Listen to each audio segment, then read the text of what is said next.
What's going on, guys? Welcome back to the channel. I thought it was time for another little walkthrough and update on the lawn before some major fall renovations occur in about the next week, depending on weather. So what I wanted to do before it gets dark is flip you around, show you some progress in the last 2 weeks since you last saw the lawn, just to kind of compare for now. And then I'll fill you in on what the plans are for the next 7 days. So here we are. Disregard this brown patch because this is in the backyard, which is not part of my project right now. But check out the vast improvement here on the side yard where I've been watering a little bit. You can see there's kind of one clear brown line on the right side where I scalped by accident. But we're not having that clear separation where there used to be kind of a line right here and it was really nice and then totally brown. We're starting to combat some of that. It's still there a little bit, and I have backed off on watering. I'll explain why in a second. So now, looking towards the front, you can see a lot of the color. The camera does something weird to brighten it up, and I don't know why. Let me see if I can kind of darken this to more of what it actually looks like right now, because the sun is just about down. So that's a little more of a true representation, and it's even greener in person, I promise. I'm really impressed out in the parking area out in the front.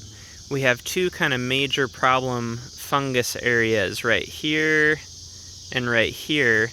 I think my reasoning there, this area doesn't get as much sun as the other areas, and it kind of has a low spot right there, and not so much right there. That's actually a chunk of dirt from a high area that gets mowed. But I'll show you kind of how this looks close up. So here we've got kind of normal, and then here is kind of this mossy, almost brownish sort of a patch, grayish brown. And I'm pretty sure I've identified that as a fungus that I need to treat. Same thing out here. This one's actually worse. So here you can see the fungus pretty clearly. It almost looks like an evergreen bush sort of a color. It's weird. And then here's just a giant dead patch that I have not identified why that's occurring. But looking back, look at the color that we've got. This is great. So what does this indicate compared to last time, and where are we going from here? So as I think I mentioned last time on the last video, what I have done so far is, as far as treatment, I've done the shampooing, which you saw in the last video, and I had done that once before. We're probably about a month and a half since I first did that, or about a month. Then at that same time I also applied one application of Milorganite and started my watering. I realized that my watering was really pretty weak for what I should have been doing, so I got myself a better sprinkler, and I'll do a review on that sprinkler. I really like it. And I also switched to watering more on a schedule, a regular schedule based on the weather, and for a little bit longer time in each area. I would leave the sprinkler in one area for maybe 45 minutes to an hour, just kind of depending. And this also makes a difference with the style of sprinkler I went with. It puts down a little bit less water so it can sit there longer. But what I did is I left it there to water kind of a zone. I've identified different zones in the lawn. So rather than trying to do the entire lawn in one night in the course of about an hour and a half and leaving it in one spot for such a short time, I would just do 1 or 2 zones per night.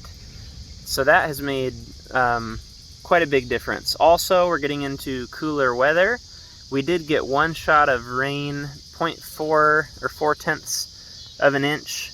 So not a great amount, but it did make a nice difference, and the temperature is making a nice difference too. So what are the plans? I need to let you know what the plans are for the next 7 days. So a little sneak peek. If you look up here, I have these nasty areas of the lawn. What in the heck caused that?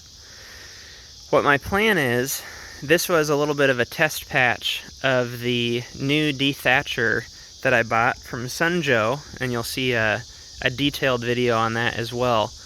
What the plan is for the coming days is to dethatch the entire front lawn.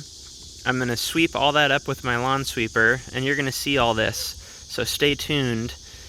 Then I'm going to run over it with a core aerator a couple times, clean off the cores, and we're going to put down some Grand Slam perennial ryegrass from Ryan Knorr, and I'm also going to put down some Scott's Turf Builder for seeding at the same time.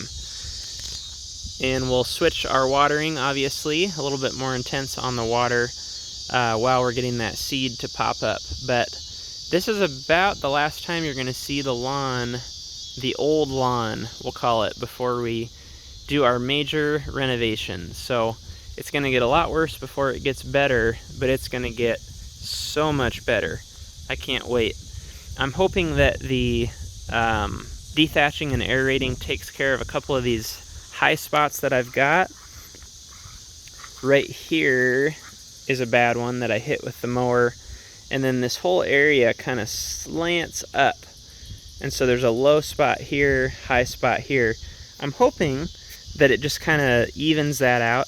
I'm not planning to top dress or level or do anything crazy like that, because it's really pretty level and it's close enough to where I want it that it's not going to be worth all of that work. So I'm going to knock down some of the high spots, hopefully, and can't wait to see you on the next video. So stay tuned, thanks for watching, and I'll see you on the next one.